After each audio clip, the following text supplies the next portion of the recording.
Hello friends, ఇవాళ మనం power system stability గురించి తెలుసుకుందాం. So what you mean by stability? Stability means it is the ability of a system to regain it's original state. So what is original state?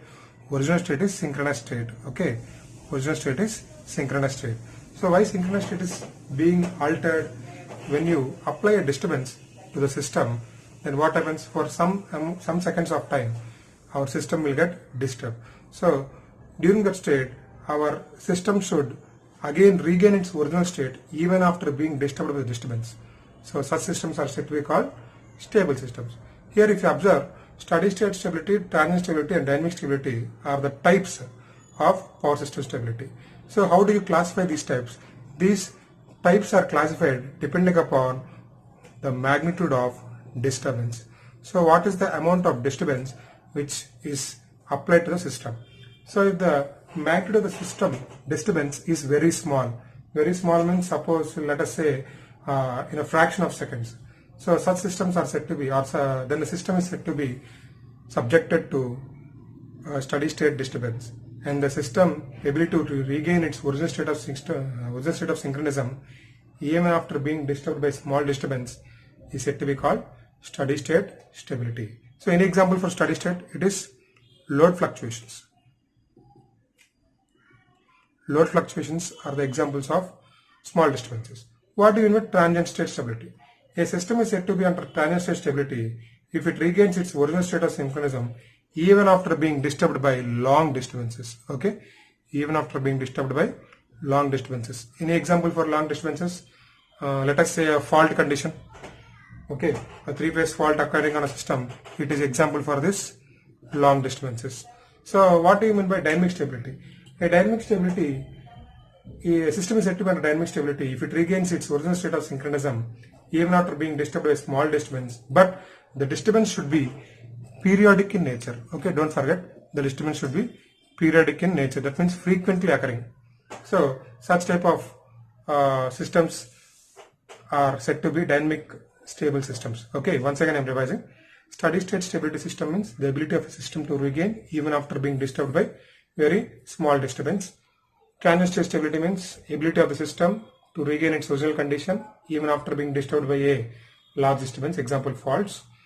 Dynamic stability means again the ability of the system to regain its original state of synchronism even after being disturbed by small disturbance, but the disturbance should be periodic in nature.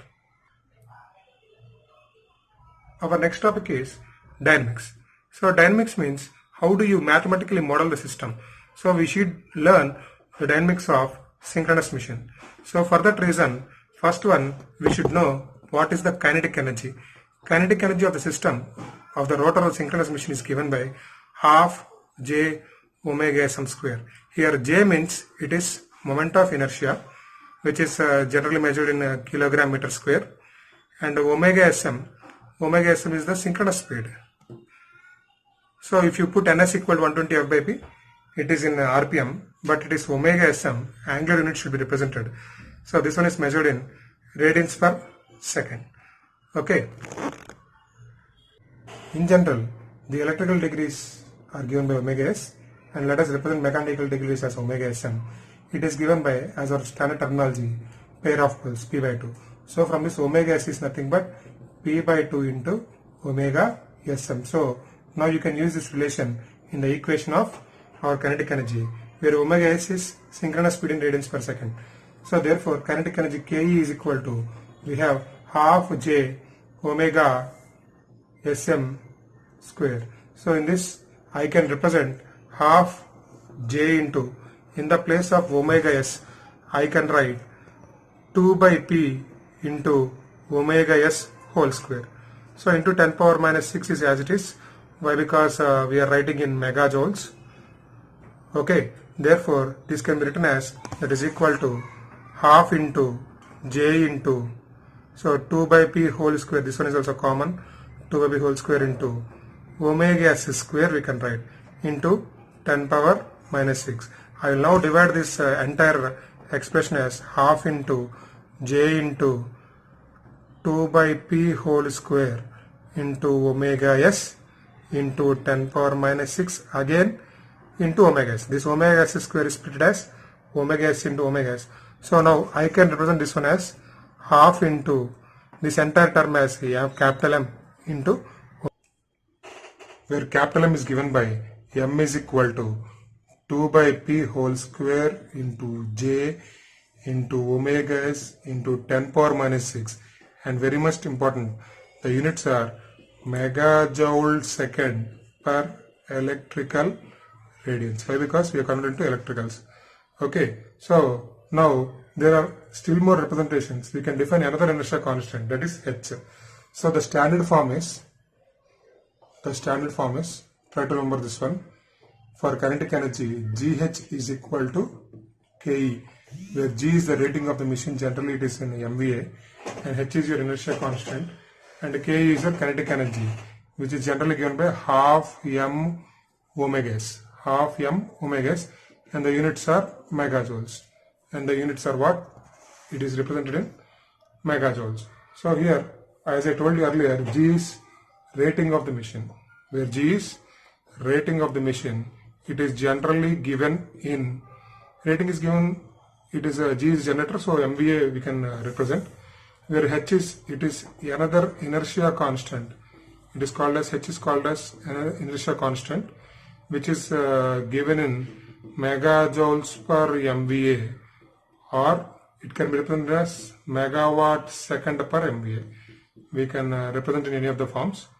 Okay, so this one is your equation for inertia constant. Relating these two, this one and this one, I can write GH is equal to half M omega s. Now I am going to use this one, let us see. As we have seen, we got GH is equal to half M omega s. From this, M is given as, if we do cross multiplication, we are going to get 2GH by omega s. But what is omega s? Omega s is generally represented by 2 pi f. So I am writing 2 pi f. Here 2 gets cancelled. We are left with M is equal to GH by pi f. So the units should be remembered properly. So the units are megajoules second per electrical radians. Okay, megajoules second per electrical radians. If I should represent in degrees, then M is equal to GH by this pi. This pi should be replaced with 180 into F is common. So therefore the only correction is I have changed it to degrees. So electrical degree I have to write. The earlier term is electrical radians. Now the term is electrical degrees. Now if I want in per unit, how to define in per unit? M per unit is equal to, how can I write? M actual by M base. M actual by M base. M actual is GH by pi f. M base is base rating of the machine. There is nothing but G. So here GG gets cancelled. I am left with H by pi f. H by pi f. I think the concept is clear how to write dynamics of synchronous machine. Thank you.